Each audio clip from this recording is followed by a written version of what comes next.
जो हमारा तिपरा मोथा का वर्कर है जिसका आज एक्सीडेंट में डेथ हो गया है, मैं पूरा TWF, तिपरा मोथा, YTF और MDCs EM को बोलना चाह रहा हूँ कि हम लोग पैसा कलेक्ट करके उनके फैमिली में जाकर उनको दे, उनका फैमिली को मदद करें।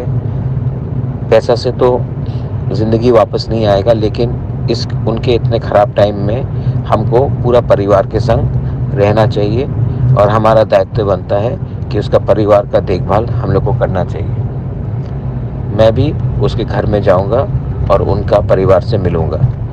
अभी आप लोग का काम है कि थानसा दिखाना है, तो एक दूसरे को हेल्प करो, और जिनका एक्सीडेंट हुआ है, जो कंचनपुर से आ रहा था, और जिनका डेथ हुआ है, उनको सॉलिडारिटी दिखाकर आप लोग हेल्प कीजिए, और जो भी है अपने तरफ से हेल्प कीजिए। ये मैं सब workers, president, EMs, MDC, zonal chairman, सब जोनल चेयरमैन, जो भी लीडर है, उनसे मैं ये बात बोल रहा हूँ। बेलाइनो हम बाय, थैंक यू।